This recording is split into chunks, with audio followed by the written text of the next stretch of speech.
പ്രധാനമന്ത്രി നരേന്ദ്രമോദി വയനാട്ടിലെ ദുരന്തമുഖത്ത് ഇപ്പോൾ സന്ദർശനം നടത്തുകയാണ്. മുണ്ടക്കൈയിലെ ദുരന്ത ബാധിത പ്രദേശങ്ങളിൽ ആണ് സന്ദർശനം നടത്തുന്നത്. മേഖലയിൽ വ്യോമ നിരീക്ഷണം നടത്തിയതിനു ശേഷമാണ് ഇപ്പോൾ നടന്നുകൊണ്ടുള്ള പ്രധാനമന്ത്രിയുടെ സന്ദർശനം. പുനരധിവാസത്തിന് 2000 കോടി ആവശ്യപ്പെടാനാണ് സംസ്ഥാന സർക്കാരിന്റെ നീക്കം. മുണ്ടക്കൈയിൽ പ്രധാനമന്ത്രിയുടെ സന്ദർശനത്തോടനുബന്ധിച്ച് ഇന്ന് തെരച്ചിലില്ല. എന്തായാലും കൂടുതൽ വിവരങ്ങൾ നൽകാൻ ദുരന്തമുഖത്ത് നിന്നും റിയാസ് KMR നമ്മളോടൊപ്പം ചേർന്നുണ്ട്. റിയാസ്, ആകാശ നിരീക്ഷണമൊക്കെ കഴിഞ്ഞിപ്പോൾ മോദി നടന്നുകൊണ്ടുള്ള ഒരു സന്ദർശനത്തിലേക്ക് നീങ്ങിയിരിക്കുന്നു. സൈനികരുമായി ബെയിലി പാലത്തിൽ ഇനി കൂടിക്കാഴ്ച നടത്തേണ്ടതുണ്ട്. അതുപോലെ ദുരന്തത്തിന്റെ കണ്ണീർ മുഖമായി മാറിയ വെള്ളാർമല സ്കൂൾ പരിസരത്താണ് അദ്ദേഹം ഉള്ളതെന്നാണ് അറിയാൻ കഴിയുന്നത്. ഉദ്യോഗസ്ഥരുമായും ഒക്കെ അദ്ദേഹം കാര്യങ്ങളൊക്കെ ചോദിച്ചറിയുന്നുണ്ട്. എന്തൊക്കെയാണ് വിവരങ്ങൾ? തീർച്ചയായും ശ്രുതി, കാരണം പ്രധാനമന്ത്രി നരേന്ദ്രമോദി ഇപ്പോൾ ദുരന്തമുഖത്ത് നേരിട്ട് സന്ദർശനം നടത്തുകയാണ്. പ്രധാനമന്ത്രി നേരത്തെ 11:10 കൂടിയാണ് കണ്ണൂരിൽ വിമാനമിറങ്ങിയത്. വ്യോമസേനയുടെ പ്രത്യേക വിമാനമായിരുന്നു ഇറങ്ങിയത്. അതിനുശേഷമാണ് 11:17 കൂടി അദ്ദേഹം അവിടെ നിന്നും ഹെലികോപ്റ്ററിൽ പുറപ്പെട്ടത്. ഹെലികോപ്റ്ററിൽ അദ്ദേഹത്തോടൊപ്പം ഗവർണർ ആരിഫ് മുഹമ്മദ് ഖാൻ, മുഖ്യമന്ത്രി പിണറായി വിജയൻ, കേന്ദ്ര സഹമന്ത്രി സുരേഷ് ഗോപി എന്നിവർ അദ്ദേഹത്തെ അനുഗമിച്ചിരുന്നു. അതിനുശേഷം അദ്ദേഹം നേരെ വ്യോമ നിരീക്ഷണം നടത്തി. ദുരന്ത മേഖലകളിൽ വ്യോമ നിരീക്ഷണം നടത്തി. അതും കഴിഞ്ഞ് നേരെ കൽപ്പറ്റയിലെ SKMJ സ്കൂൾ ഗ്രൗണ്ടിൽ പ്രത്യേകം തയ്യാറാക്കിയ ഹെലിപാഡിൽ ഇറങ്ങിയ പ്രധാനമന്ത്രി പിന്നീട് റോഡ് മാർഗമാണ് ഈ ഒരു മേഖലയിലേക്ക് പോയത്. അതായത് ഈ ചൂരൽമലയിലെ ദുരന്ത മേഖലയിലേക്ക് പോയത്. പ്രധാനമന്ത്രി ഈ ദുരന്ത മേഖലയിലേക്ക് കൃത്യമായി പോകും എന്നുള്ളത് നേരത്തെ ബെയിലിപ്പാലം വരെ സന്ദർശിക്കുമെന്നുള്ളതായിരുന്നു. എന്നാൽ ചൂരൽമല കൃത്യമായി തന്നെ അദ്ദേഹം നടന്നു കണ്ടു. ബെയിലിപ്പാലത്തിൽ അദ്ദേഹം കയറി. ബെയിലിപ്പാലത്തിലൂടെ പ്രധാനമന്ത്രി നടന്നു നീങ്ങി. പ്രധാനമന്ത്രിക്കൊപ്പം നേരത്തെ ഞാൻ സൂചിപ്പിച്ചതുപോലെ മുഖ്യമന്ത്രി പിണറായി വിജയനും ഗവർണർ ആരിഫ് മുഹമ്മദ് ഖാനും ഒപ്പം തന്നെ മറ്റ് ഉദ്യോഗസ്ഥരും കേന്ദ്ര സഹമന്ത്രി സുരേഷ് ഗോപിയും എല്ലാം തന്നെ ഉണ്ടായിരുന്നു. ഇപ്പോൾ അദ്ദേഹത്തിന് സൈനിക ഉദ്യോഗസ്ഥർ കാര്യങ്ങൾ കൃത്യമായി തന്നെ എന്താണ് സംഭവിച്ചത് എന്നുള്ളത് ഒരു മാപ്പ് രീതിയിൽ തന്നെ വരച്ച് കൃത്യമായി കാണിച്ചുകൊണ്ട് ആ കാര്യങ്ങളെല്ലാം തന്നെ സൈനിക ഉദ്യോഗസ്ഥർ വിശദീകരിക്കുന്നുണ്ട്. എല്ലാ കാര്യങ്ങളും പ്രധാനമായും വിശദീകരിച്ചത് ADGP MR അജിത് കുമാർ ആണ്. അദ്ദേഹവും കളക്ടർ DR മേഘശ്രീയുമുണ്ട്. ഇനിയിപ്പോൾ ബെയിലിപ്പാലത്തിലൂടെ പ്രധാനമന്ത്രി നടന്ന് നീങ്ങുന്ന ഒരു കാഴ്ചയാണ് നമുക്ക് കാണാൻ സാധിക്കുന്നത്. അത് കഴിഞ്ഞ് അല്പസമയത്തിനകം തന്നെ അദ്ദേഹം ഈ ദുരിതാശ്വാസ ക്യാമ്പിലേക്ക് എത്തും. ആ ക്യാമ്പിൽ എത്തിയ ശേഷം പ്രധാനമന്ത്രി പിന്നീട് ഈ ദുരിതബാധിതരെ കാണും. പൂർണ്ണമായും വീട് തകർന്ന 5 പേരെയാണ് പ്രധാനമന്ത്രി കാണുക. അവരോട് പ്രധാനമന്ത്രി സംവദിക്കുമെന്ന് അറിയിച്ചിട്ടുണ്ട്. അനാഥരായ കുട്ടികളുടെ വിവരം പ്രധാനമന്ത്രി ഇപ്പോൾ തേടിയിട്ടുണ്ട്. എത്ര പേർ അനാഥരായി, പ്രത്യേകിച്ച് കുട്ടികളായി എത്ര പേർ അനാഥരായി എന്ന കാര്യം പ്രധാനമന്ത്രി നരേന്ദ്രമോദി തേടുകയും ചെയ്തിട്ടുണ്ട്. ഇക്കാര്യങ്ങളെല്ലാം തന്നെ പ്രധാനമന്ത്രി കൃത്യമായി തന്നെ അന്വേഷിക്കുകയും ചെയ്തു. സൈന്യത്തിന്റെ അഭിമാനമായ നിർമ്മിതിയായ ബെയിലി പാലത്തിലൂടെ പ്രധാനമന്ത്രി നടന്നു നീങ്ങി. അങ്ങനെ വലിയൊരു കൂടാതെ വെള്ളാർമല സ്കൂൾ അദ്ദേഹം ഈ ഒരു ദുരന്തത്തെ ഒരു പരിധിവരെ ചൂരൽമല ടൗണിലേക്ക് എത്താതെ പ്രതിരോധിച്ച വെള്ളാർമല സ്കൂൾ അത് പൂർണ്ണമായും തകർന്നിരുന്നു. ആ ഒരു സ്കൂളിന്റെ ഒരു കെട്ടിടം ഉൾപ്പെടെ അതിന്റെ പരിസരങ്ങൾ ഉൾപ്പെടെ അവിടെ തകർന്നടിഞ്ഞ കെട്ടിടങ്ങളും പുതഞ്ഞ് വീണ ചെളിയും ഉൾപ്പെടെ അദ്ദേഹം നോക്കിക്കണ്ടു. അദ്ദേഹം ഓരോ കാര്യങ്ങളും കൃത്യമായി തന്നെ പ്രധാനമന്ത്രി ചോദിച്ചറിഞ്ഞു. അതിനുശേഷമാണ് ഈ ഒരു ഉരുൾപൊട്ടൽ ദുരന്തത്തിന്റെ ഒരു സ്കെച്ച് പോലീസ് ഉദ്യോഗസ്ഥർ അദ്ദേഹത്തിന് കൃത്യമായ രീതിയിൽ വിശദീകരിച്ചു കൊടുത്തത്.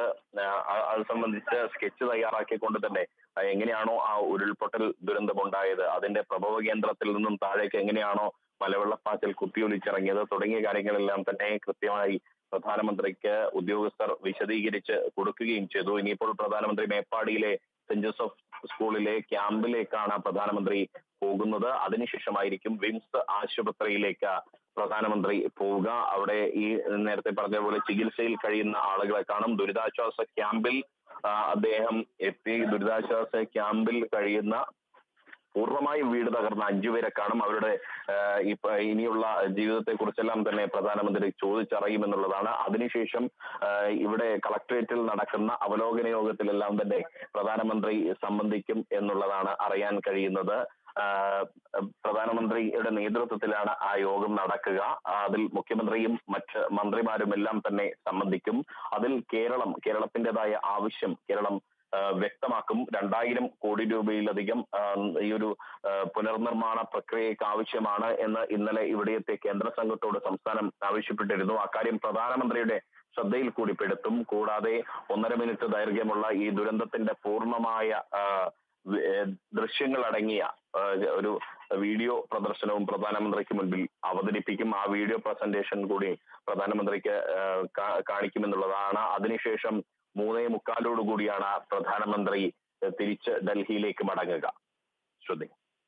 റിയാസ്, നമുക്ക് ഈ ദൃശ്യങ്ങളിൽ കാണാൻ സാധിക്കും ഒരു രാജ്യത്തിന്റെ പ്രധാനമന്ത്രി വയനാട്ടിലേക്ക് എത്തുന്നു. അവിടെ ആകാശ നിരീക്ഷണമൊക്കെ നടത്തിയതിനു ശേഷം ദുരന്തമുഖത്ത് നേരിട്ടിറങ്ങി നടന്നുകൊണ്ട് എല്ലാ കാഴ്ചകളും കാണുന്നു. അത് വയനാട് അനുഭവിച്ച ആ ദുരന്തത്തിന്റെ വ്യാപ്തി അദ്ദേഹം നേരിൽ തന്നെ കണ്ട് മനസ്സിലാക്കുന്നു, ചോദിച്ചറിയുന്നു. എല്ലാം നമുക്ക് ദൃശ്യങ്ങളിൽ കാണാൻ സാധിക്കുന്നതാണ്. ഇത് ഏറെ പ്രതീക്ഷയോടെയാണ് കേരളം നോക്കിക്കാണുന്നത്, അല്ലേ? തീർച്ചയായും. കാരണം പ്രധാനമന്ത്രിയുടെ ഈ ഒരു സന്ദർശനം എന്ന് പറയുന്നത് ഏറെ പ്രതീക്ഷകളോടുകൂടിയാണ് ഓരോ മലയാളിയും കാണുന്നത്. പ്രത്യേകിച്ച് വയനാട്ടിലെ ദുരന്തബാധിതരെ സംബന്ധിച്ച് ഇത് വലിയൊരു പ്രചോദനമാണ്. അവരുടെ ജീവിതം പൂർണ്ണമായും തകർന്നു കിടക്കുന്ന ഒരു സാഹചര്യത്തിൽ രാജ്യത്തിന്റെ പ്രധാനമന്ത്രി നേരിട്ടെത്തി അവരെ സാന്ത്വനിപ്പിക്കുന്നു. അവർക്ക് ഒപ്പം രാജ്യമുണ്ട് എന്നൊരു ഉറപ്പ് നൽകാൻ അദ്ദേഹത്തിന് സാധിക്കുന്നു എന്നുള്ളത് ഏറെ പ്രതീക്ഷകൾ നൽകുന്നു. അതോടൊപ്പം തന്നെ കേരളത്തെ സംബന്ധിച്ച് ഈ ഒരു വയനാടിന്റെ പുനരധിവാസ പ്രക്രിയ എന്ന് പറയുന്നത് ഏറെ ദുഷ്കരമായ ഒരു സാഹചര്യമാണ്. 2000 കോടി രൂപയിലധികമാണ് പുനർനിർമ്മാണ പ്രക്രിയക്കായി ഈ ഒരു പരിസരത്തെ ആളുകളെ പുനരധിവസിപ്പിക്കുകയും മറ്റു കാര്യങ്ങൾക്കും ഒക്കെയായി കേരളത്തിന് കണ്ടെത്തേണ്ടത്. ആ കണ്ടെത്തേണ്ട സാഹചര്യം ഉണ്ടാകുമ്പോൾ സ്വാഭാവികമായും കേന്ദ്രത്തിന്റെ ഒരു വലിയ സഹായം അനിവാര്യമാണ്. അത് ഈ പ്രധാനമന്ത്രിയുടെ സന്ദർശനത്തോടുകൂടി ലഭിക്കും എന്നുള്ള പ്രതീക്ഷയാണ് ഇപ്പോൾ സംസ്ഥാനത്തിനുമുള്ളത്. ശ്രുതി. റിയാസ്, നേരത്തെ നിശ്ചയിച്ചതിനേക്കാൾ കൂടുതൽ സമയം പ്രധാനമന്ത്രി വയനാട് ദുരന്തമുഖത്ത് ഉണ്ടായി സമയം ചെലവഴിച്ചു എന്ന് തന്നെ പറയേണ്ടിയിരിക്കുന്നു. കാരണം നീളുകയാണ് അദ്ദേഹത്തിൻ്റെ സന്ദർശനം എന്ന് തന്നെയാണ് നമുക്ക് മനസ്സിലാക്കാൻ സാധിക്കുന്നത്. ഇനി ഈ ആശുപത്രിയിലെത്തിയും അതുപോലെ തന്നെ ക്യാമ്പിലെത്തി ദുരിതബാധിതരെയും ഒക്കെ അദ്ദേഹം കാണേണ്ടതുണ്ട്.